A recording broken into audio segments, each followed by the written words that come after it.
propriamente da tentação à noite. Agora de manhã, a ideia é lançar aí as bases, o pano de fundo para que a gente possa compreender melhor quando a gente chegar nas tentações propriamente dita, tá? Então vamos ler aqui. Deixa eu só adiantar para você que Mateus 4 e Lucas 4 narram a mesma coisa, a tentação de Jesus, com algumas leves diferenças, que um complementa o outro. Então, às vezes eu vou citar Marcos, quando estiver pregando, falei Mateus e Lucas, às vezes eu vou citar Lucas, às vezes eu vou citar Mateus, às vezes eu vou falar de alguma coisa, por exemplo, se eu não me engano, Mateus não fala que o diabo levou Jesus a um monte, fala que levou a um lugar alto. Lucas fala que esse lugar alto é o monte. Então, assim, às vezes eu vou falar coisas que, mas não está escrito, tá? Em casa você lê os dois textos, que aí você vai ter a noção maior de tudo. Então vamos lá, Mateus 4, a partir do verso 1. Então foi conduzido Jesus pelo Espírito. É a primeira coisa que eu quero já destacar.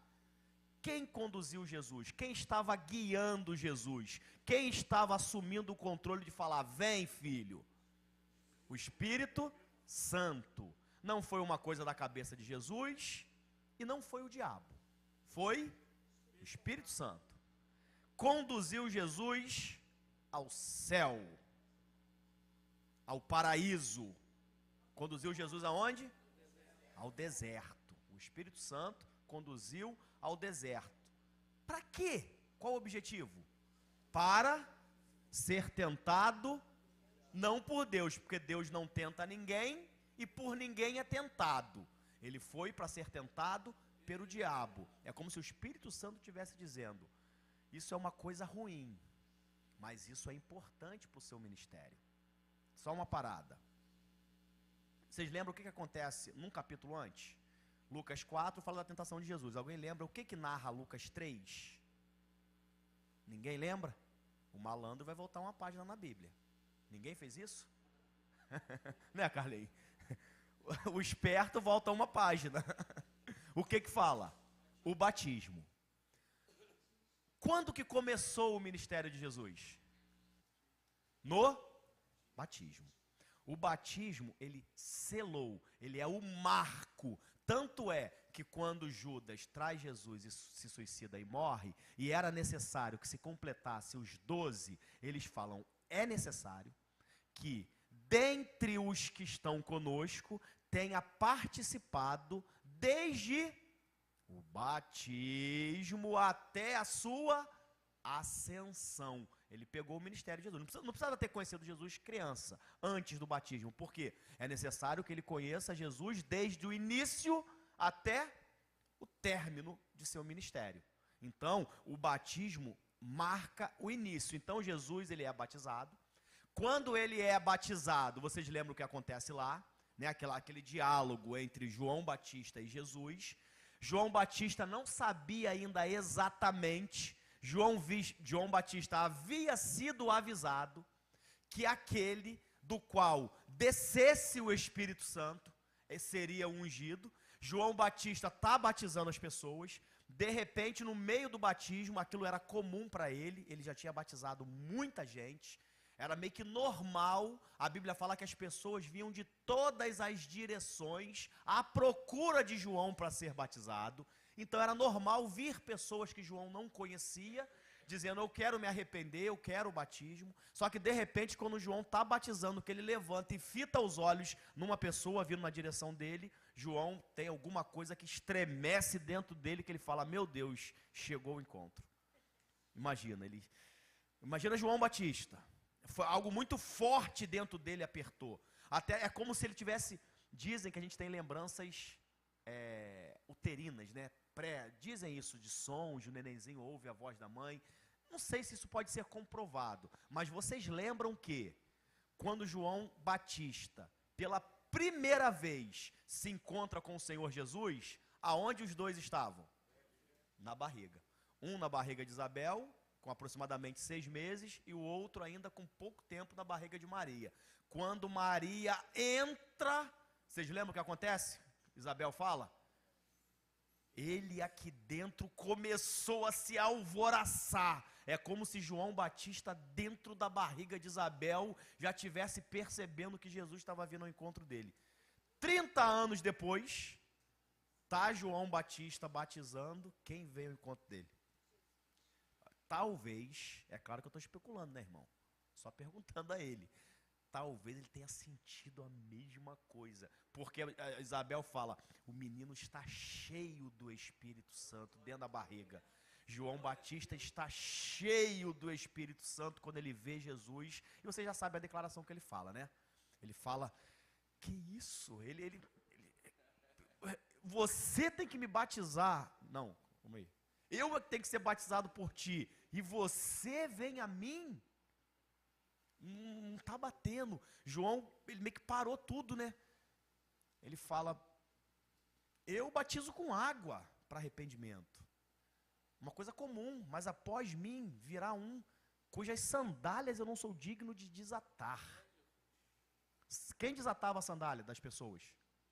O escravo. A pessoa entrava dentro da casa, o escravo menor, o mais inferior, não era um escravo qualquer.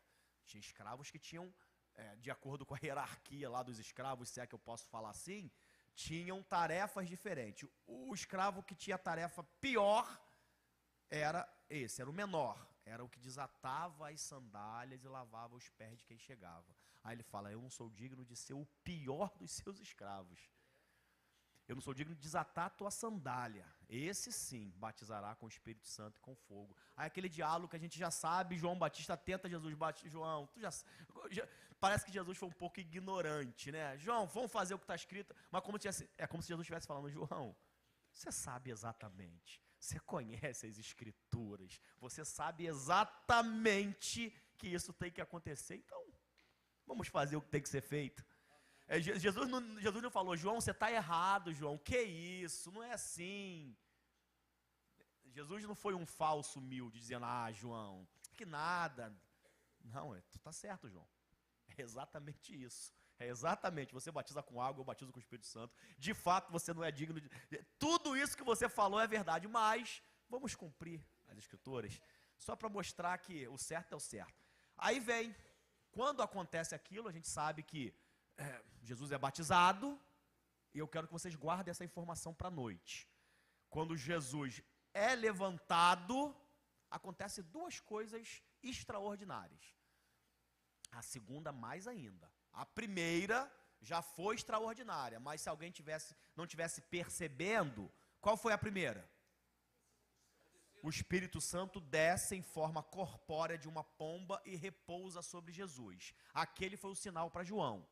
Para muitos, pode não fazer muito sentido, para o povo que estava ali, que não estava ainda compreendendo as coisas todas. Aí acontece o segundo fenômeno extraordinário, esse abalou todos os presentes. Quem lembra?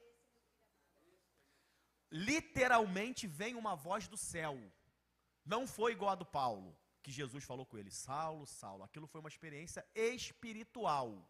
A experiência de Paulo com Jesus foi espiritual. Os outros que estavam em volta viram um clarão que eles não sabem exatamente o que foi e caíram e não ouviram nada. Por quê? Foi uma experiência espiritual. Essa não. Essa foi uma experiência física. Uma voz bradou do céu, este é o meu filho amado, que me dá prazer, de quem me comprazo. Então, quando isso é ouvido, Jesus vai pegar essa declaração e lá na hora da tentação e vai lembrar quando ele é colocado à prova. Se tu és o Filho de Deus, Jesus vai voltar a essa cena à noite. Só para que você venha à noite. Se não vir, tu não vai entender. Mas eu quero que você guarde essas informações. Como eu disse, agora de manhã eu estou preparando um pano de fundo, né? Para que a gente possa entender bem a tentação. Continuando. Para ser tentado pelo diabo. Lucas, não precisa abrir não, tá? Eu vou fazer algumas referências. Lucas dá uma informação que eu acho que é importante. Mateus fala, então foi conduzido Jesus pelo Espírito ao deserto para ser tentado pelo diabo. Foi conduzido ao deserto. Lucas 4, estou lendo na Nova Almeida Atualizada, fala assim, Lucas 4:1. Jesus, cheio do Espírito Santo, uma coisa que não foi falada em Mateus. Jesus não foi somente conduzido. Dá essa informação. Como Jesus estava antes de entrar no deserto?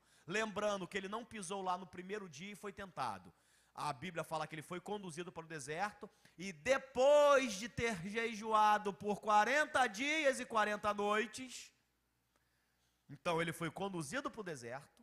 Lá no deserto, depois de 40 dias no deserto jejuando, Satanás vem. Só que quando ele está indo para o deserto, ele está indo de que maneira, irmão? Cheio do Espírito Santo que havia descido sobre ele antes na ocasião do batismo. Então, muitas das vezes, a grande diferença de Jesus para a gente é que a gente entra no deserto para ser tentado e lá corre atrás para poder se fortalecer em Deus. Jesus já entrou lá cheio, forte. É quase que se eu tivesse de fora e pudesse falar: Satanás, tu vai perder teu tempo. Ele está cheio do Espírito Santo, espera um outro momento. Tu vai quebrar a cara. E quebrou. E quebrou. Vamos continuar. Só que aqui, na Nova Almeida Atualizada, Lucas traduz que Jesus, cheio do Espírito Santo, voltou do Jordão e foi guiado pelo mesmo Espírito no deserto. A Nova Almeida Atualizada fala que ele não foi guiado ao deserto, ele foi guiado no deserto. Por que eu quis destacar? Como eu falei, eu vou complementar com os dois textos. Uma coisa é, eu te guio até o deserto, te guio ao deserto, vai lá, agora está contigo. Outra coisa é, eu te guio no deserto. Vamos lá, o deserto está aqui, vamos vendo. Percebem a diferença? Além de estar cheio do Espírito Santo, os 40 dias que ele esteve lá, ele estava com o Espírito Santo, guiando ele. Se a gente começar a enquadrar a nossa vida como Jesus, a gente vai ter o mesmo resultado que ele. Concorda ou não? No final das contas, Satanás vai quebrar a cara. Esse é o nosso objetivo para falar. O objetivo principal de falar da tentação de Jesus é que a gente consiga, no final, obter o mesmo resultado que ele teve. Para trás de mim, Satanás, vai dormir, sai daqui, pô, tem mais o que fazer. É não ser vencido por ele. É não ceder à tentação. Esse é o objetivo da nossa mensagem, tá? Continuando lendo o texto. Ó, à noite eu não vou ler de novo o texto todo não, tá? E tendo jejuado 40 dias e 40 noites, depois teve fome. Depois eu falo sobre isso. Não diz que teve sede, por exemplo. Chegando então ao tentador, disse-lhe, lembra que foi depois de 40 dias, chegando o tentador, disse-lhe: se tu és o Filho de Deus, manda que estas pedras se tornem pães, falando das necessidades básicas. A primeira tentação, como eu disse, irmão, é pano de fundo, eu vou falar disso aqui à noite. A primeira tentação, ele pega uma área. Se você observar a tentação que Jesus teve, Hebreus fala que como nós, ele foi tentado em tudo. E de fato foi. Mas se você observar as áreas, ele aqui está sendo tentado nas suas necessidades básicas, físicas, o básico que às vezes falta e a gente fica desesperado. Jesus foi tentado aqui. Mas Jesus lhe respondeu: está escrito, nem só de pão viverá o homem, mas de toda a palavra que sai da boca de Deus. Então o diabo levou a cidade santa, colocou-o no pináculo do templo e disse-lhe: se tu és o Filho de Deus, agora está começando a colocar em xeque a identidade de Jesus, o propósito pelo qual Jesus desce do céu para a terra. Começou a questionar: você é isso mesmo? Você foi chamado para isso mesmo? Isso que está nas tuas mãos de fato é para você? Ou você está no lugar errado? Lança-te daqui abaixo, porque está escrito: aos seus anjos dará ordem ao teu respeito, e eles te sustentarão nas mãos, para que nunca tropeces em alguma pedra. Replicou-lhe, aqui ele faz está recitando o Salmo 91, né? Muito bom. Replicou-lhe Jesus: também está escrito, não, então, quem citou o Salmo 91 não foi Jesus não, tá? Quem citou o Salmo 91? Foi Satanás. Vocês sabiam que um dos textos bíblicos usado para o exorcismo, vou falar melhor à noite quando falar da segunda tentação, mas o salmo usado para exorcismo é o Salmo 91. Os católicos, pessoal que é mais antigo, costumam deixar aberto a Bíblia no Salmo 91, justamente para quê? Para espantar ali o mau agouro. É porque o Salmo 91 é um salmo de proteção, é um salmo usado para exorcismo. Os judeus usavam o Salmo 91 para exorcitar. E Satanás usa o salmo do exorcismo. Por isso que a palavra em si, morta, não tem valor, né? Precisa do Espírito para vivificar. Replicou-lhe Jesus, também está escrito, eu vou voltar a falar disso, tá? Não tentarás o Senhor teu Deus. Novamente o diabo o levou a um monte muito alto, aqui fala monte, muito alto, e mostrou-lhe todos os reinos do mundo e a glória deles, e disse-lhe, tudo te darei. Agora está tentando Jesus na ganância, no poder, tentou a identidade dele, quem ele era, os propósitos dele, tentou nas necessidades básicas, e agora está tentando na ganância, no poder, querendo dar a ele orgulho, status. Se prostrado me adorares. Lucas fala algo legal aqui, no versículo 6 de Lucas 4. Ele fala, ó, eu lhe darei todo este poder e glória deste reino, porque isto me foi entregue. Aqui Satanás ele dá uma informação, Lucas dá uma informação mais detalhada. Mateus só fala que eu vou te dar tudo. Aqui Lucas fala, eu vou te dar tudo, porque me foi entregue. De fato foi. E posso dar a quem quiser. Então ordenou-lhe Jesus, vai-te, Satanás, porque está escrito, ao Senhor teu Deus adorarás, e só a ele servirás. Então o diabo o deixou. E eis que vieram os anjos e o serviram. Lucas, no versículo 13, nesse finalzinho, fala, tendo concluído todas as tentações, o diabo o deixou até uma ocasião oportuna. Ou seja, não bateu o martelo ali não, vai ter mais coisas. Então, quando a gente começa eu queria poder arrumar aqui a nossa ideia, preparar nesses 10 minutinhos para a noite, o que eu queria arrumar com vocês? Já dei aquele contexto lá, que a tentação foi posterior ao batismo, ou seja, foi um evento subsequente. Jesus inicia o seu ministério, é cheio do Espírito Santo, é batizado, e a primeira coisa que acontece com ele é ser tentado pelo diabo. Já vimos isso. E ele é levado justamente para o deserto. O que eu tenho que ter em mente? Eu preciso entender isso. Na cultura hebreia lá dos hebreus, agora nem sei se é grega, não, é dos hebreus. Nessa cultura, o deserto era o equivalente na terra ao inferno. Então, ir para o deserto é ir para um lugar ruim, para um lugar de morte, para um lugar de solidão, para um lugar de abandono. É literalmente o símbolo do inferno. Na cultura grega, que é a cultura que foi impregnada nos romanos e que se estendeu até a gente hoje, quando fala de inferno, a nossa cultura é um buraco na terra, não é isso? A nossa cultura. Criancinha, para onde? A gente vai para o inferno? Vamos subir para o inferno?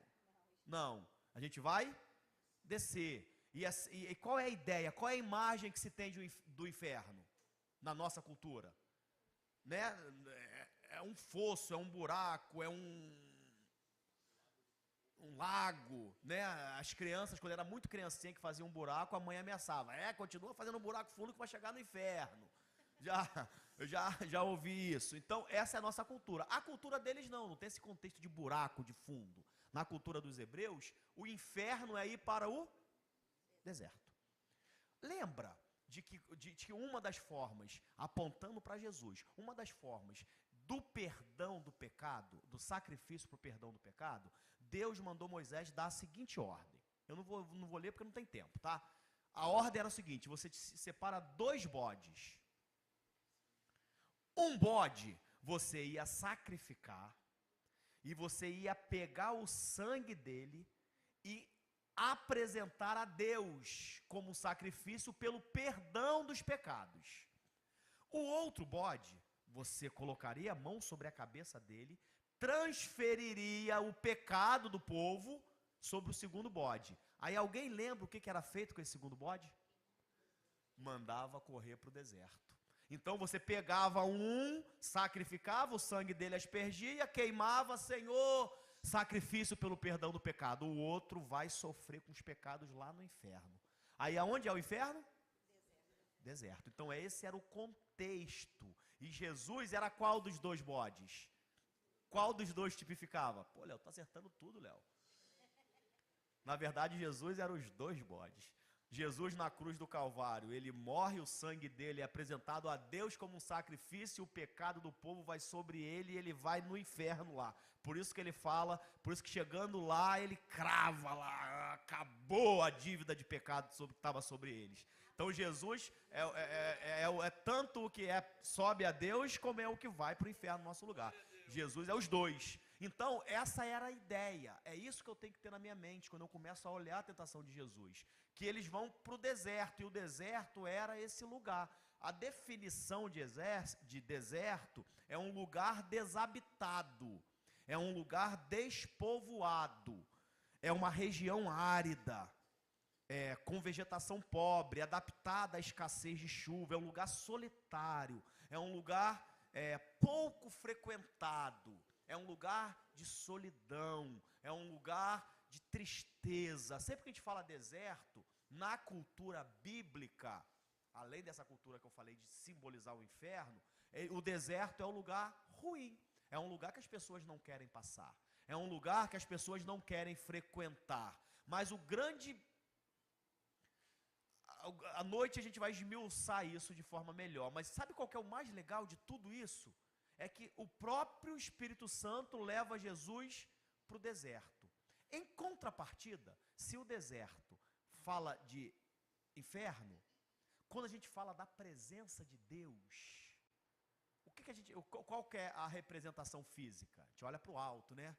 O salmista falou assim, ó: eleva os meus olhos para os montes. O pico de um monte, inclusive essa cultura se arrastou até alguns de nós, quando a gente fala vamos orar no monte, é um pouco dessa cultura. O pico do monte era onde estava representado a presença de Deus. Deserto e inferno, pico do monte é a presença de Deus. Deus vai falar com Moisés, Moisés, vem aqui, aonde? No pico do monte. Então ali era a presença de Deus. Só que na tentação de Jesus, o Espírito Santo leva Jesus para onde? Para o deserto. E o diabo leva Jesus para o topo do monte. Nem sempre a pessoa que está vivendo no deserto é porque ela está ruim, está mal. A gente olha a pessoa ali, mas às vezes a pessoa está ali cheia do Espírito Santo. Aparentemente você está olhando e fala, ó, fulano está no topo do monte, com Satanás do lado dele. Não estou dizendo que é uma regra, eu estou dizendo que a gente olha a aparência. Muitas das vezes, muitos que estão levando a gente lá para cima, parece que é bom, parece que é o diabo que está levando. Enquanto quem está levando lá para o deserto é Jesus. Então eu tenho que estar atento. Eu quero que vocês vão guardando essas informações, tá? Vocês vão vir à noite, irmão? Faz assim para eu saber. Tá? Tem que vir à noite, porque senão, eu então assiste de casa, se não puder. Porque eu estou só jogando os pilares aí para vocês, ó. O John Bevere, ele fala uma frase sobre o deserto muito legal. Ele fala assim, que a vida no deserto é um período que todo crente tem que passar se quiser viver uma íntima comunhão com o Espírito Santo. Olha que coisa doida. Aí fala, mas será que é mesmo? Moisés, antes de ser o libertador do povo, antes de começar o ministério, para onde Moisés foi? 40 anos no deserto. Igual Jesus, né? Caramba. A gente continua pensando. A gente vê Paulo se encontrou com Jesus, beleza. Aí a gente lê corrido, parece que ele se encontrou com Jesus e já foi lá com a vista restaurada por Ananias e já começou a viagem missionária. Não. Paulo foi 3 anos. Alguém lembra? Alguém sabe para onde Paulo foi depois que ele retornou à vista? Para o deserto da Arábia. Paulo ficou 3 anos no deserto da Arábia. Aí lá fala que coube bem ao Espírito Santo levantar ele e Barnabé para a primeira viagem missionária. Depois de 3 anos lá no deserto. O povo de Israel, já falei isso numa quinta-feira, sai do Egito e vai para Canaã.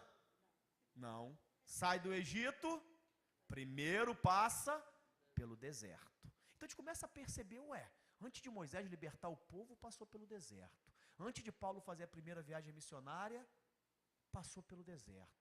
Antes de Jesus começar a fazer o primeiro milagre, o ministério dele, passou pelo deserto. Ué, então deserto é uma preparação? Deserto é a escola? Deserto é onde Deus está vendo se eu posso, se pode confiar a mim? Abraão, sai do meio da tua terra, da tua parentela, que vai para uma terra que eu vou te mostrar. Abraão sai de lá, de Ur dos Caldeus, e entra em Canaã. Abraão sai de Ur dos Caldeus e começa a peregrinar pelo deserto. Abraão, depois o seu filho Isaque, depois o seu filho Jacó. Os três passam antes do deserto, antes de chegar para Canaã. Então a gente começa a perceber que isso não está... Eu poderia continuar, tá, irmão? Apocalipse 12 fala de uma mulher grávida que estava sendo perseguida. Essa mulher grávida falando do povo de Deus. E para onde essa mulher vai antes de gerar esse filho? Para o deserto. Ela vai para o deserto. Então a gente começa a perceber que a Bíblia inteira está dando para a gente indicação. Aí vai caber a mim e a você saber como eu tenho que lidar quando eu estou no deserto. Se eu chegar no deserto e me esquecer quem eu sou e o que Jesus fez por mim, já era, irmão. Vou ficar pelo deserto mesmo. Se eu for falar só sobre o deserto, eu vou ficar muito tempo. O meu objetivo é a tentação de Jesus. Mas é só você lembrar que o povo de Israel era para ir para Canaã. Deus não escolheu um ou outro para ir para Canaã, não. Deus queria que todos fossem. Só que na prática, quem entrou em Canaã? Josué e Calebe. O povo pereceu no deserto. Por que o povo pereceu no deserto? Porque ao invés de ser aprovados, foram reprovados.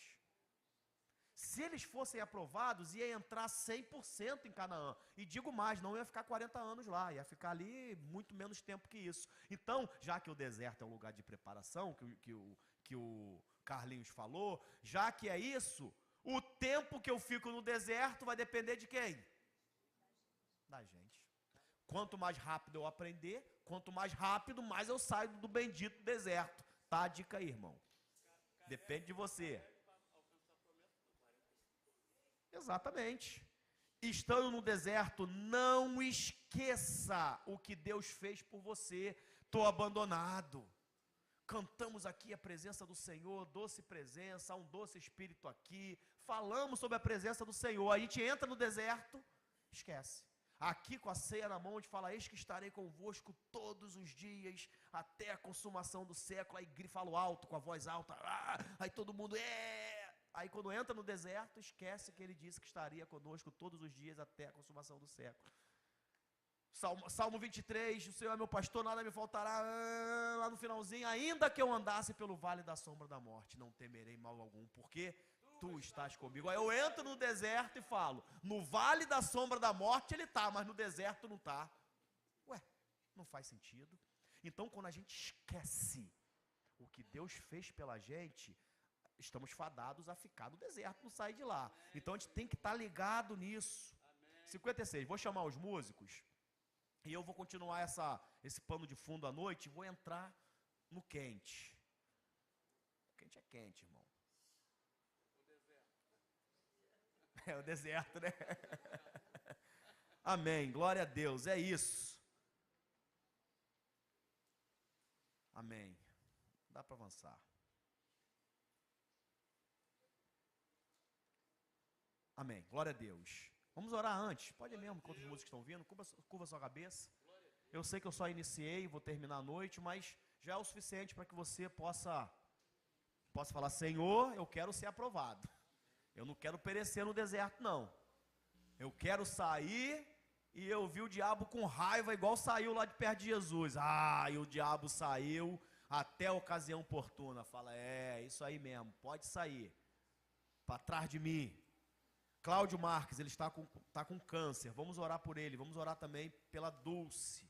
Ela é vizinha da Joana. Ela caiu e bateu a cabeça e foi para a emergência. Vamos orar. Senhor, em nome de Jesus, toma em tuas mãos a Dulce, Pai. Que esse traumatismo que ela sofreu não venha, Deus, ser um mal maior. Pelo contrário, que ela possa ser bem atendida na emergência e que o Senhor venha estar ali, Deus, por trás dos médicos, cuidando da Dulce. Que ela possa entender, Deus, que o Senhor não a abandonou, que o Senhor está com ela lá. Em nome de Jesus, que qualquer tipo de mal que possa vir, qualquer veia que talvez tenha se rompido com essa queda, venha a ser restaurada. Qualquer hemorragia venha a ser estancada. Em nome de Jesus, o Cláudio, Deus, que está com essa doença, com câncer, essa doença tão assustadora nos nossos dias, Pai, mas que em nome de Jesus, que o Cláudio venha experimentar a tua cura. O Jeová, Deus Rafá, o Deus que cura, possa nesse momento visitar o Cláudio, Deus, e transformar a sorte dele. Em nome de Jesus, e nós que estamos aqui, Senhor, iniciamos, Pai, essa mensagem, que não venhamos, Deus, perecer no deserto. Essa é a minha oração. Todos nós, em algum momento de nossa vida, estamos passando, ou vamos passar, ou já passamos algumas vezes por desertos. Mas, Senhor, independente se nós entramos no deserto por conta própria, se é o diabo que está nos empurrando, ou mesmo se é o Espírito Santo que está nos conduzindo, não importa, Deus, que uma vez que a gente esteja lá, que venhamos, Senhor, saber que a Tua presença está conosco, que venhamos estar conscientes, Deus, de que não estamos sozinhos, e que não venhamos a perecer lá, pelo contrário, que venhamos sair, ser vitoriosos, ser aprovados, sair, Deus, mais maduros, sair mais